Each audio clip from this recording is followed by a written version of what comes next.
Halo Terbiters, kembali lagi ke obrolan santai ala kamar kos. Kali ini kita bakalan ngomongin sepak bola dari liga, dari pendukung, supporter, sampai ke tim nasional Indonesia. Kali ini kita kedatangan tamu yang istimewa juga. Beliau adalah Bang Richard Ahmad. Selamat datang Bang di Selamat datang. kamar kos kita. Ini kosnya mewah nih. Iya, alhamdulillah Bang. Jadi kalau Anda mengaku Jackmania, kalau Sobat Terbiters mengaku Jackmania, pasti harusnya kenal dengan abang yang satu ini. Karena beliau adalah Ketua Umum The Jackmania 2 tahun ya Bang ya? 2014-2017. Oh ya, 3 tahun, 2014-2017. Kalau tidak kenal ya dipertanyakan KTA-nya ya Bang. Kita banyak ngomongin soal The Jackmania Bang. Awal kita obrolan santai ini Bang. Jadi kan Abang di The Jackmania itu udah lama kan Bang. Sebelum Ketua Umum pun sudah jadi Sekretaris Umum kalau tidak salah 2 periode. Sebelumnya juga pas kepemimpinan Bung Ferry juga sudah ada di dalam itu kan. Kita mau tanya dulu Bang, sebenarnya bagaimana itu The Jackmania terbentuk Bang? Awalnya itu bagaimana sehingga ada The Jackmania? Jadi di era-era 90-an lah ya, sebelum habis pasca reformasi itu memang Persija itu tidak punya pendukung secara militan. Jadi kalau main di Jakarta tuh yang lebih besar Medan, Jawa Barat gitu kan, Makassar lebih besar-besar tuh. Iya, betul. Nah, era itu barulah Bang Yos tuh hadir di Jakarta. Nah, hadirnya Bang Yos itu memotivasi agar memang Persija punya pendukung. Fanbase ya. Fanbase-nya tahun 97 gitu kan. Itu 97 barulah lahirnya Jackmania yang dikomandai Gugun Gondrong. Oh iya. Ya. Almarhum. Itu sebagai leader pertama, sekaligus ketua umum pertama dia. Iya, betul. Nah, itu pendirinya ada 40 orang. Salah satunya ada Gugun, ada Ferinda Sarip, ada Danang. Itu pendiri-pendiri lah sampai 40 orang. Nah, beranjak itu langsung ada gerakan reformasi kan, berhenti liga. Iya. Nah, lanjut kembali, agak kencang, rekrutan segala macam, 2001 baru Persija juara. Nah, pas juara itu kebangkitan anak-anak Jakarta untuk dukung klub kebangganya timbul banyak. Sampai kalau kita hitung sekarang itu hampir 18.000 lah. Sekarang ini. Yang di Jakarta. Ini sudah hampir. Jadi kalau secara survei dunia gitu 21 juta. Oh. Dunia. Tapi 18 ini Jabodetabek. Oke. Jabodetabek. Nah, kebetulan gua itu datang di The Jack itu 2003. Iya, betul. 2003. Jadi setelah iseng main bola bareng gitu sama teman-teman kampus, ngapain ya kita ngisi-ngisi kekosongan waktu sore gitu kan. Tonton Persija aja lah. Jadi menonton awalnya berdua, bertiga gitu Bang. Nah, tiba-tiba asik juga nih ya kalau kita nonton barengan gitu. Akhirnya kita bikin KTA lah, sekitar 5-10 orang waktu itu. Bikin KTA. Selang setahun, tiba-tiba gue punya ide nih, bikin namanya Korwil Kampus. Yang hari ini mungkin teman-teman pernah lihat ya, Jack Kampus di manapun itu. Nah, itu awalnya dari gue yang cetusin gitu. Nah, jadi Korwil setahun kemudian diminta oleh Bung Ferry itu jadi lead bank gue, penelitian pengembangan. Yep. Nah, lead bank dapat setahun, langsung jadi sekjen 2 periode. Di Bang Jackmania. Danang ya, di Bang Danang. Nah, di Danang. Sama, Di Danang itu ya di Danang dua periode, setahunnya ditambah lagi, setahun lagi, 1 periode lagi di Riko. Baru wakil ketua umum, lihat gitu lah. Proses perjalanannya kayak karir kita di ya kerja di kantoran, jadi dari bawah naik gitu sampai. Iya. Makanya kualat kalau nggak kenal Bang Richard di Jackmania nih, kebangetan gitu Bang. Dan alhamdulillahnya ya proses itu demi proses gue jalanin sampai sekarang itu ya legasinya gue ninggalin sekretariat, program kerjanya padat gitu ya. Sudah kita set SOP berorganisasinya jalan, termasuk ADRT, produk ADRT, aturan main organisasi Jackmania itu kebetulan gue yang membuat, yang melahirkan gitu. Jadi itu yang udah gue tinggalin di Jackmania. Legasinya banyak lah Bang. Sekretaris yang di Lebak Bulus kalau kesini Bang. Iya, dari Lebak Bulus, dari Menteng. Jadi gue ngerasain di Menteng, yang terus di digusur pemerintah jadi taman sekarang, pindah ke Lebak Bulus, digusur lagi jadi LRT, akhirnya pindah ke lagi. Plaza Festival di Kuningan gitu. Oke, siap Bang. Bang, ini kan Persija The Jackmania itu kan hubungannya erat banget dengan Persija, yang namanya juga antara supporter dan klub. Sebenarnya di hubungan The Jackmania dengan Persija itu bagaimana sih Bang? Artinya perannya itu apa? Apakah Persija sebagai klub itu melibatkan The Jackmania dalam misalnya kebijakan apa di dalam klub itu? Gimana Bang?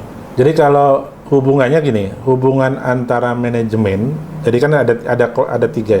Ini manajemen sendiri, tim sendiri, sama fans atau supporter Jackmania. Nah, ini sebenarnya kalau kita bicara membangun sebuah tim juara, semuanya harus sinkron. Jadi kalau katakan ini kamar gantinya harus sama lah. Nah, Jackmania tugasnya adalah pemain 12. Dia adalah supporting aja.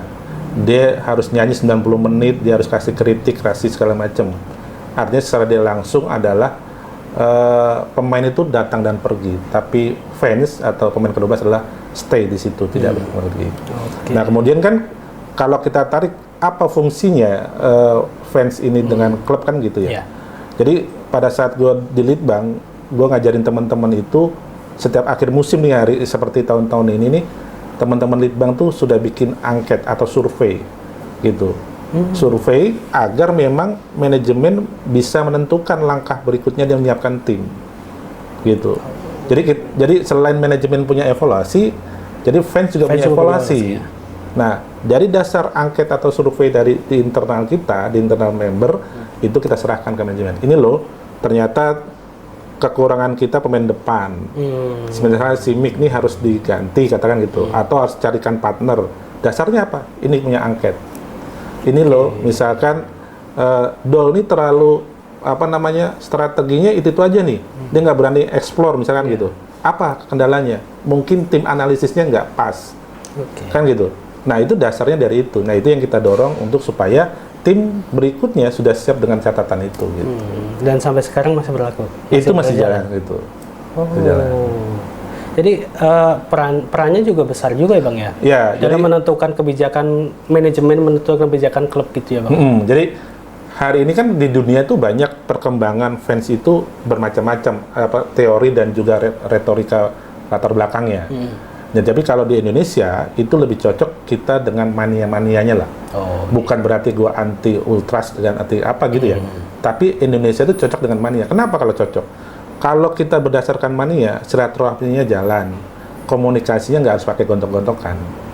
Jadi kalau kita ngeritik musyawarah gitu maksudnya. Jadi fans itu baiknya seperti itulah, jalan jadinya gitu, saling membutuhkan gitu, saling bersinergi gitu. Jadi itu juga salah satunya bisa betah si pemain bertahan di klub itu gitu. Komunikasinya lebih enak ya? Lebih enak. Oke, siap ya Bang. Bang, sebagai pengalaman di The Jackmania sebagai ketua umum kan membawahi beberapa core wheel tuh, banyak banget core wheel-nya kan. Kesulitannya apa Bang? Dulu. Dan mungkin sampai sekarang terjadi mungkin ya. Dulu itu kesulitannya gini, kesulitannya memang kan menyatukan isi kepala itu nggak gampang lah ya. Kita berdua aja kadang kita berdebat. Di rumah aja kita beda-beda pendapat, apalagi ini ngumpulin banyak orang, banyak kepala. Ya, salah satunya pendekatan secara emosional gitu, emosional kita deketin. Yang tadinya misalkan ambil contoh nih, Kabupaten Bogor secara geografis itu wilayahnya Jawa Barat.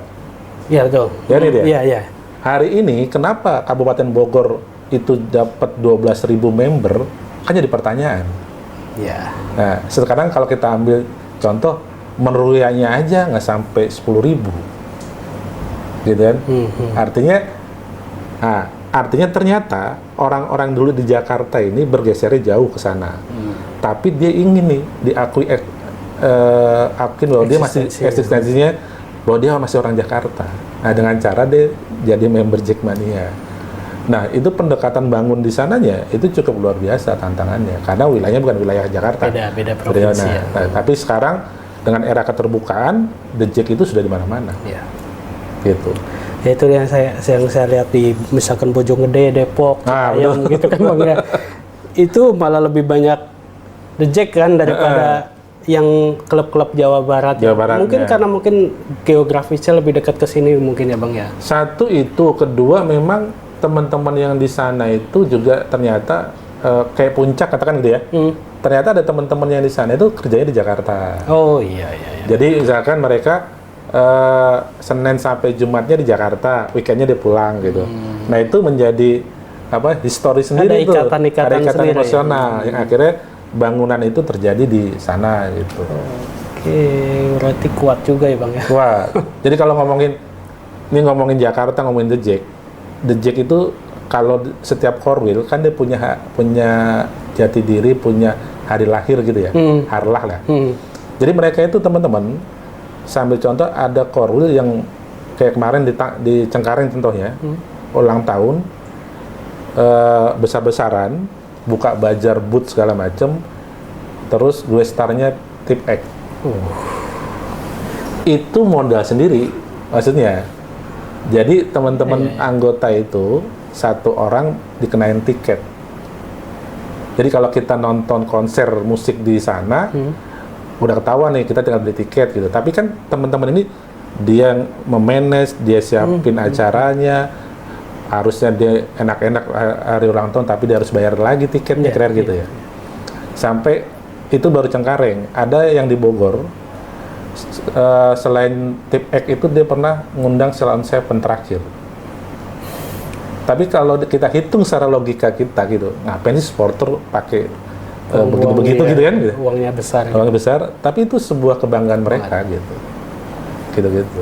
Artinya di tingkat korwil saja manajemen keuangan, manajemen organisasinya udah bagus Bang ya, berarti dia udah jalan sendiri. Udah jalan. Gitu ya. Karena kan kita kasih strategi SOP-nya, kalian dari titik kumpul ke stadion harus menggunakan bis. Bis tahu dong harganya berapa. Yeah. Tinggal dihitung aja, kalau tiket pertandingannya katakan 100.000, berarti bisnya berapa. Kan gitu. Jadi itu manajemen itu diatur mereka. Lalu mereka ngambil kasnya itu juga dari pertandingan. Jadi kalau harga tiketnya sekian, bisnya sekian, berarti bisa kalau totalnya katakan 250 gitu ya, berarti mereka harus bayar 300 gitu. Jadi sampai begitunya gitu maksudnya. Oke Bang, lanjut Bang. Ini kan Persija, The Jackmania kan istilahnya setiap supporter kan punya generasi kan Bang. Betul. Artinya kasarnya hidup dan bertumbuh, mati dan bertumbuh.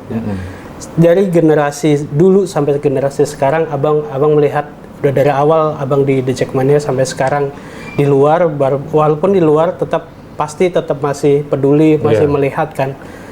Perbedaan The Jack dulu sama The Jack sekarang yang paling kentara itu apa Bang?